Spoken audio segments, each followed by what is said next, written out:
ବିସ୍ତାରିତ କଲା ସ୍ୱାସ୍ଥ୍ୟମୟ ଅନ୍ୟାନ୍ୟ କାର୍ଯ୍ୟକ୍ରମ। ଗୋଟେ ମାର ଜନ୍ମଠୁ ଭ୍ରୂଣଠୁ ଆରମ୍ଭ କରି ତାର ମୃତ୍ୟୁର କାର୍ଯ୍ୟକ୍ରମ ପର୍ଯ୍ୟନ୍ତ ଜଣେ ଆଶା ଭଳି କାମ କରୁଛି। ତା ମଧ୍ୟରେ କେତେ କେତେ ସ୍ତର ରହିଯାଉଛି। ଜୀବନ ଚକ୍ର କରି 40ଟି ସ୍ତର, ସେ 40ଟି ସ୍ତରକୁ ଛାଡ଼ି ଅନ୍ୟାନ୍ୟ ଯେଉଁଟାକି ଡାଇରିଆ, ମ୍ୟାଲେରିଆ, ଯକ୍ଷ୍ମା ବିଭିନ୍ନ ପ୍ରକାର କାମରେ ନିୟୋଜିତ କରୁଛନ୍ତି, କିନ୍ତୁ ତା ବାବଦରେ ପାରିଶ୍ରମିକ କିଛି ନାହିଁ। ଭଉଣୀ ମାନେ ଆମର କ୍ୟାପିଟାଲ ହସ୍ପିଟାଲ ଆଶା ମାନେ ମାନବ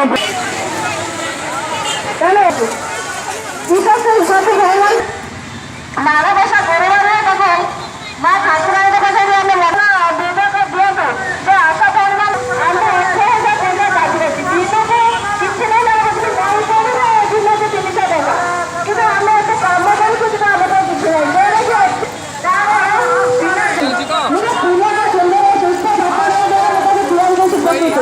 କିନ୍ତୁ ଆମ ପାଇଁ ସେ କଣ ରଖିଛନ୍ତି କିଛି 8,000 ଟଙ୍କା ଦିଅନ୍ତି। ଆମେ ଅନୁସରିକି ଖାଇ ଆମକୁ କହୁଛନ୍ତି ସ୍ୱେଚ୍ଛାସେବୀ ଭଲ ଲାଗୁନାହିଁ।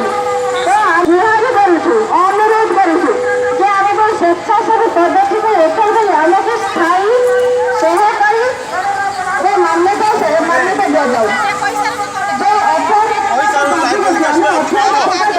ଗୋପନ କର ନହେଲେ ଯାଇପାରିବୁନି।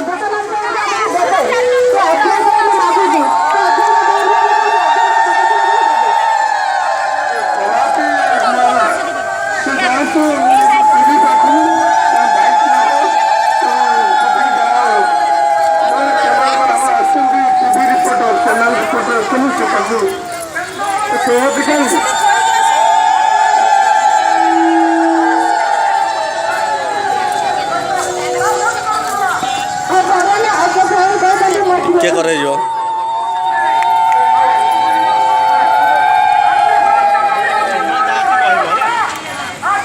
ଏହାପରେ ଆମର ସିଆଇଟିର ନେତା ତଥା ଆଶା କର୍ମୀମାନଙ୍କର ହଲଦପଡ଼ା ବାହାପୁର ଅଞ୍ଚଳ ନେତା ତାକୁ ଯୋଗାଯୋଗ କରିବାକୁ ନିବେଦନ କରି ସେ ତାଙ୍କୁ ବକ୍ତବ୍ୟ ରଖିବେ।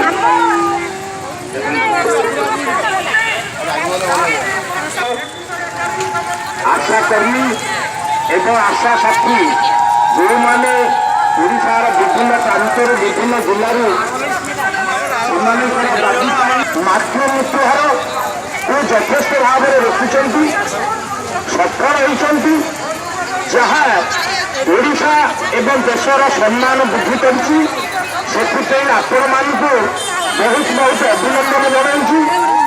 ଆପଣମାନେ ଯେଉଁ ଦାବି ଧରି ଆଜି ଏକାଠି ହୋଇଛନ୍ତି ଏବଂ ଅତୀତରେ ବହୁବାର ଆନ୍ଦୋଳନ କରିଛନ୍ତି, ସେ ଦାବି ପାଇଁ ଆପଣମାନେ କେବଳ ଲଢ଼ୁନାହାନ୍ତି, ଓଡ଼ିଶାର ଆଶାମାନେ କେବଳ ଲଢ଼ୁନାହାନ୍ତି, ଆପଣମାନେ ଆପଣଙ୍କ ଦାବି ସପକ୍ଷରେ ଏକା ନୁହନ୍ତି। ଆପଣମାନଙ୍କର ଏ ଦାବି ସପକ୍ଷରେ ଭାରତର ଲକ୍ଷ ଲକ୍ଷ ଆଶା ଭଉଣୀମାନେ ରହିଛନ୍ତି। ଡରିବାର କିଛି ନାହିଁ, ଭୟ କରିବାର କିଛି ନାହିଁ। ଆପଣମାନଙ୍କର ଦାବି ଦାବି, ନ୍ୟାୟର ଦାବି, ବଞ୍ଚିବାର ଦାବି, ଆଇନଗତ ଦାବି, ଆପଣମାନେ ଆହୁରି ଜୋରରେ ଏକଜୁଟ ହୁଅନ୍ତୁ, ସଂଗ୍ରାମ ମିଜାଜକୁ ଗଢ଼ି କରନ୍ତୁ, ଶତ୍ରୁଜ୍ଞ ନିଷ୍ପତ୍ତି ବୁଝନ୍ତୁ। କେନ୍ଦ୍ର ସରକାର ଯିଏ ଦିଲ୍ଲୀରେ ଅଛନ୍ତି, ମୋଦିଙ୍କ ସରକାର, ଇଏ ହେଉଛନ୍ତି ସମଗ୍ର ଭାରତବର୍ଷର ଶ୍ରମଜୀବୀ ଜନଗଣଙ୍କର 1 ନମ୍ବର ଶତ୍ରୁ। କେନ୍ଦ୍ରରେ ଯେଉଁ ମୋଦି ସରକାର ରହିଛି, ଏ ମୋଦି ସରକାର କେବଳ ଆଶାମାନଙ୍କର ନୁହଁ, ଆଶାମାନଙ୍କ ସହିତ ଭାରତବର୍ଷର ପ୍ରତ୍ୟେକ ଶ୍ରମଜୀବୀ ଜନଗଣଙ୍କର 1 ନମ୍ବର ଶତ୍ରୁ, ମହିଳା ନମ୍ବର ଶତ୍ରୁ, ଯିଏ NRHMରୁ ପଇସା କାଟୁଛି, ଶହ ଶହ ବିଭାଗରୁ ପଇସା କାଟୁଛି ଏବଂ ବିଭିନ୍ନ ରାଜ୍ୟକୁ ଦୁର୍ବଳ କରିବାକୁ ଚାହୁଁଛି, ସିଏ ହେଉଛି ଆପଣମାନଙ୍କର 1 ନମ୍ବର ଶତ୍ରୁ। ଏ ଯେଉଁ ରାଜ୍ୟ ସରକାର ନବୀନଙ୍କ ସରକାର, ଇଏ ହେଉଛି 2 ନମ୍ବର ଶତ୍ରୁ। ଏ ଶତ୍ରୁମାନଙ୍କୁ ଚିହ୍ନିବା ଦରକାର। ମୁଁ ଆପଣମାନଙ୍କୁ କେବଳ ଗୋଟିଏ କଥା କହିବି ଯେ ବୀର ଭୋଗ୍ୟ ବସୁନ୍ଧରା, ଯେଉଁମାନେ ବୀର, ଯେଉଁମାନେ ପ୍ରତାପୀ, ଯେଉଁମାନେ ବଳୁଆ,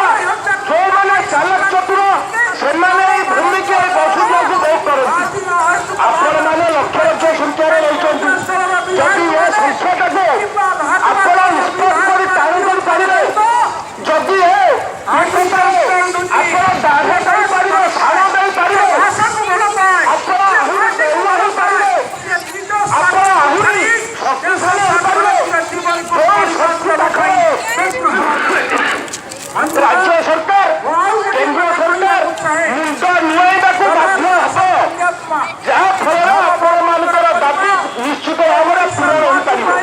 ମୁଁ ଏତିକି ମାତ୍ର କହିବି, ଏ ଯୋଉ ଏକତା, ଏ ଯୋଉ ଆନ୍ଦୋଳନ, ଏ ଲଢ଼େଇ ଏଇଠି ରହିବନି, ଇଏ ବହୁ ଦୂରକୁ ଯିବ, ବହୁ ଆଗକୁ ଯିବ।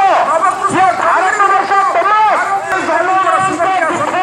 କରିବାକୁ ପଦକ୍ଷେପ ନିଆଯାଇଛି।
आशा साथी भौणी मानू एकजुट कर दायित्व